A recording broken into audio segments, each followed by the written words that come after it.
Hey guys, Vul here again, and now on to Game 4 of the BATB tournament in Whangarei. This is Chaos Space Marines against regular Space Marines, and it's generally been the theme of the tournament so far.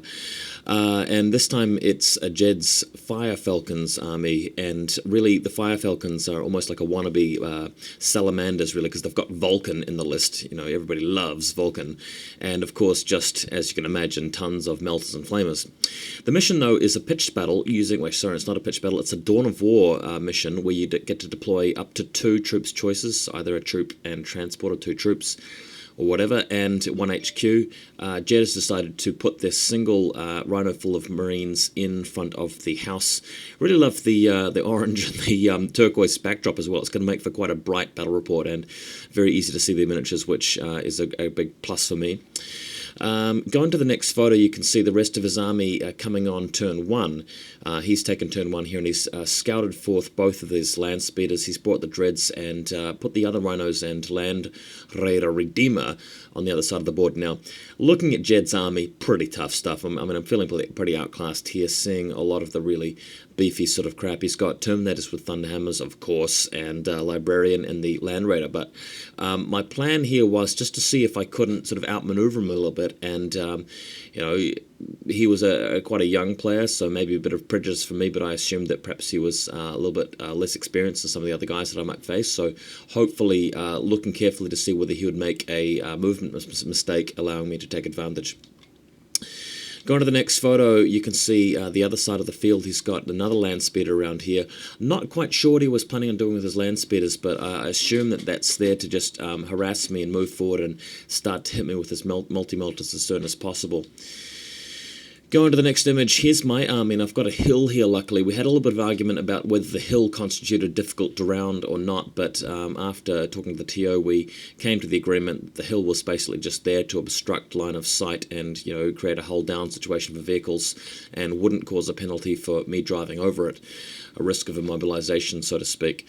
So what I've done here is I've put my rhinos back behind the hill, waiting for an opportunity to come out later in the game. Night fighting is in effect, and of course, there's a bit of a variant for this mission, as there have been for the other ones. Night fighting only ends if you can pass reserve roll in future turns. So on the first turn, my night fighting's in effect. Second turn, it stays in effect if you roll a 4+, then a 3+, and a 4+, and a 5+, and so on. The Defiler just trying to creep out as well, getting some hold down, but also taking the opportunity to shoot its battle cannon. I've moved forward the Berserkers a short distance so they can use the searchlight. And really, since my army unfortunately has a lot of ranged firepower compared with his army, he's better at short range. This mission isn't great for me either, but at least I can try and searchlight things and bring something down. And next image, that's exactly what I do. I've searchlighted the land speeder initially with the Rhino carrying the Berserkers and shooting back at it with las cannons from the Blitz and the Land Raider and possibly the Battle Cannon as well, just destroying it in my first turn. Over the other side, though, he's got his other land speeder coming up right next to my obliterators, so what I can do here is just move forward with them and pop it with multi-melter or even twin plasma fire. So that's the plan there, and in fact, later on, managing to do exactly that. Next image. Respondingly, he's actually shot at my my Rhino rather, which used the searchlight in my first turn, allowing him to see the illuminated Rhino with the rest of his army like his dreadnoughts, and he managed to explode it, leaving a white crater. We've used that little circle to represent the crater, and the Berserkers just hanging out in the crater. Berserkers not really going to be up to too much this game, just waiting for him to present some guys for them to assault later on, which I'm sure that he will do. So next image, just looking at a bit of a closer view over here, the Demon Prince shifted around here just behind the Obliterators, pulling back a little bit and waiting for him to come to me, because I know that he's going to have to get quite close with Vulkan and co, and with all my stuff grouped together, I'm hoping that I have a chance to really strongly counterattack him with my entire army. So let's hope that he falls for a little bit of bait there. Next image, what he's done is he's moved his Land Raider right over, and I've downed his other land speeder, and just pulling around a bit of a sweeping oblique advance with the Defiler as well, and shooting back at his dreadnoughts as much as I can. But he's kept his rhinos fairly far to the back. I was expecting him to move forward in a fairly unified way and really just bring his whole army against my whole army in a sort of a very close and short space of time. So next image, what I've done here is I've presented the bait, that's the Obliterators, moving forward to pop his Land Raider with twin-linked melter-gun fire, and I've brought my Land Raider and Demon Prince very close so that on the one hand he can't assault the Demon Prince or the Land Raider just yet, or not without severe repercussions, but he can assault the Obliterators, and if he does that, I should be able to counterattack with a lot of my own guys, and hopefully with sheer weight of numbers I might just be able to pop Vulkan's little battle group with a little bit of luck. So next turn he does take the bait. He's lost his Redeemer at this stage. In fact, did he lose the Redeemer at this point? I know that he ended up losing the Redeemer, but I'm not too sure this round. I mean, it's quite hard to remember all the different games, but he does unload his guys, as you can see here. And going to the next photo, you can see him just moving straight in here to assault the Obliterators, which he ends up doing, of course, and murdering them. So if you carry on to the photos, next image, what he's done is he's consolidated into cover, which on the one hand brings him closer to me, makes it easier for me to assault with all my guys, but does mean that I don't get the sort of first strike with some of my stuff. I mean, Demon Prince doesn't have frag grenades, neither do the Terminators, and so on. But yeah, the good thing here is that I can actually put in some pain here, and he has taken the bait, sort of hook, line, and sinker. So next image, as you can see, I'm setting up for the counterattack. Demon Prince flies to the other side. I've unloaded the Terminators right next to him, very close. I've got to go through cover, but I'm only about 1.5 inches away, so anything but a double one. And moving forward with the Tactical Space Marine squad, which have not, moved from the Rhino, so they will get to assault in their turn, and that will allow me to crack up with some bolt pistols and melter guns, hopefully.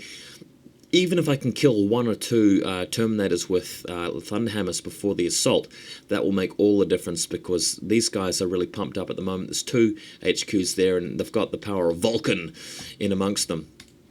Next image, the combat goes ahead, and during the shooting phase I actually downed 2 Terminators with Thunderhammers. Very lucky. And I've got warp time off, even though he had a psychic hood up, so that was another plus. And in come everybody piling in. Just great photography here. Going to the next photo again, you can see what sort of trouble he's in. I've got Zoofor himself up against Vulkan, and the Terminators, especially the Chainfist guy, wailing away at the Librarian, who fortunately for me has not got any psychic powers up and running at the moment. In the meantime, the Defiler doing what he does best and fleeting over to the enemy Dreadnought and starting to punch him up with his big power claws. Unfortunately, this round of combat didn't actually destroy the Dreadnought, so that not Dreadnought. Glad it's not a Dreadnought, that's for sure. But the Defiler having to stick away at it and turning into a bit of a boxing match over there. Next image again sort of shows you a bit of a look at that. You can see the Doom Throne guy at the top, and I love the fact that the Defiler, you can sort of pose him for the photos quite nicely. I haven't actually managed to glue him up yet, so I can sort of put the claw on top of the Dreadnought like that. Next image, I've managed to destroy all of the Terminators and the Librarian, so it's just Vulkan hacking and slashing away. Vulkan doing his best, but in the end I managed to just put so many attacks on him that he succumbed and eventually died. So hats off to the Chaos Space Marines here, and it's looking up. After I've taken out that big threat, it looks like this game's going to be much less of a problem than I anticipated. Next image, he sends all of his Tactical Space Marines out from this Rhino to start trying popping at the Land Raider. Unfortunately, even though Vulkan's dead, they still get the twin-link melter gun effect, so putting out some hurt on the Land Raider. Next image, after the Land Raider was unfortunately popped open and exploded, I managed to move out with my guys, including the Berserkers, to go after his Marines and send the Demon Prince, who's now free, to attack his Rhino. So with that big dedicated sweeping movement of all my forces, I've got plenty of stuff, sweeping along after the main target has been destroyed to win the game. I must mention at this point, guys, the mission is actually a kill points mission, but you get extra kill points for particular units that are not troops. For example, you get 3 kill points per HQ and 2 per fast attack and heavy support. So this could turn out to be a big win for me if I manage to mop them up really nicely.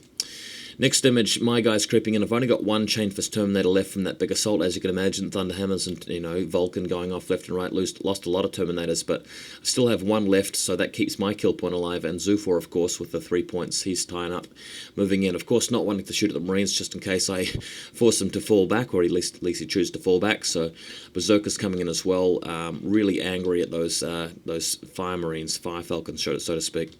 So next photo shows you a nice, gruesome close combat, very satisfying stuff. I love bashing up Marines with Berserkers and Terminators, so this was a lot of... Really enjoyed the second half of the game, as you guys could probably tell.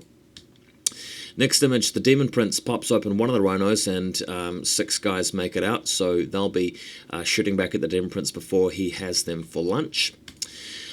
Next, the other squad of Rhino Marines move around and try to kill the other Rhino with melter guns, so that's what they're doing there.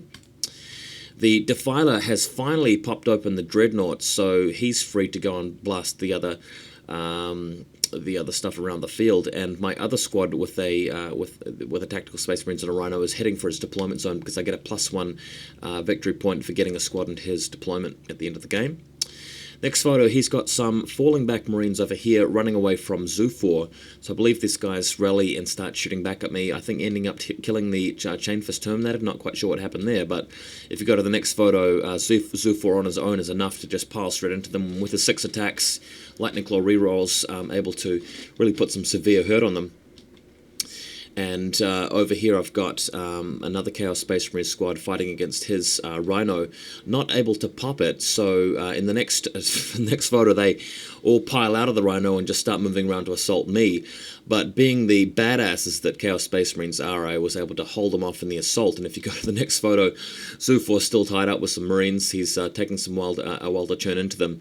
Next photo after that, this is the previous fight where the Marines are moving around to assault my Chaos Space Marines, but they just aren't able to get the job done. And in the next photo after that, Zufar's finally mopped up the previous squad of Space Marines and is able to come in to help out the embattled CSM that we were dealing with before.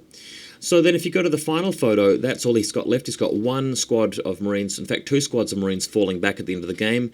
The game ended, which meant that I got kill points for them as well, and he's left with just a single Rhino left alive, while I've got just about everything intact except for maybe a Rhino, Land Raider, and a Terminator squad, and that's about it. So it was a massive win to me, and really feel good about getting that win, because he'd just taken such a nasty list, to be honest. So yeah, right back into the runnings for the tournament after that massive win. Hopefully I can do well in my next couple of games as well.